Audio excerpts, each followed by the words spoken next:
Mungkin kamu sering makan cincau sebagai campuran dari berbagai macam jenis es campur, hingga cendol, baik cincau hijau atau cincau hitam, sebagai makanan penutup, atau untuk menikmati kesegaran saja.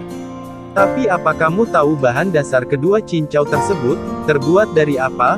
Meski sekilas terlihat sama, ternyata cincau hijau dan hitam, selain dari segi warna, cincau hijau dan hitam memiliki beberapa perbedaan yang mendasar, mulai dari bahan, proses pembuatan, tekstur, dan rasa.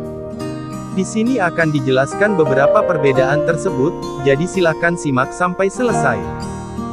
Berikut beberapa perbedaan antara cincau hijau dan cincau hitam. 1. Berdasarkan bahan pembuatan. Cincau hijau berasal dari tanaman rambat berjenis Cilea berbata Myers, dan tanaman perdu Prenaoglongifolia. Sedangkan cincau hitam berasal dari daun tanaman Mesona palustris, atau akrab disebut dengan daun janggelan. 2. Berdasarkan tekstur cincau.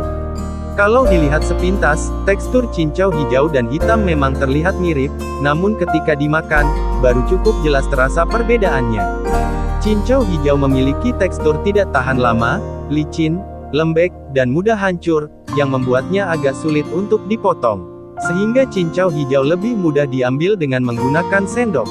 Rasa dan aromanya khas daun cincau, hambar, sedikit pahit, namun tidak mengganggu terhadap kesegaran rasanya. Biasanya cincau hijau ini diolah untuk dijadikan es cincau, atau sebagai campuran dalam es cendol. Sedangkan cincau hitam, bertekstur cukup keras mirip jeli, relatif tidak mudah hancur, dan memiliki daya tahan cukup lama, sehingga cincau hitam lebih mudah diatur untuk dipotong-potong sesuai selera. Rasa dan aromanya tidak seperti daun, hanya hambar saja.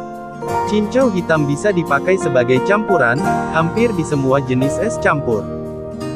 3. Berdasarkan proses pembuatan. Untuk membuat cincau hijau relatif mudah, cukup ambil beberapa daun tanaman cincau hijau, atau Cilea berbata Myers, kemudian remas daun tersebut bersama air matang hingga hancur, dan keluar sari-sarinya. Setelah itu saring, diamkan kurang lebih 4 jam, hingga teksturnya berubah menjadi agar-agar. Sedangkan jika ingin membuat cincau hitam, gunakan daun janggelan, atau Mesona palustris. Pertama daunnya dikeringkan terlebih dahulu, kemudian direbus dalam air mendidih, dan diberikan campuran abu merang hitam. Air dari rebusan tersebut kemudian disaring dan diberi tambahan pati tapioka. Setelah itu diamkan hingga tekstur berubah menjadi agar-agar. Meski memiliki beberapa perbedaan yang mendasar, cincau hijau dan cincau hitam sama-sama memiliki banyak manfaat untuk kesehatan. Manfaat ini berasal dari banyaknya kandungan baik, yang terdapat dalam daun cincau. Itulah beberapa perbedaan antara cincau hijau dan cincau hitam. Terima kasih banyak sudah subscribe dan menonton sampai akhir, semoga bermanfaat, dan sampai jumpa di video selanjutnya.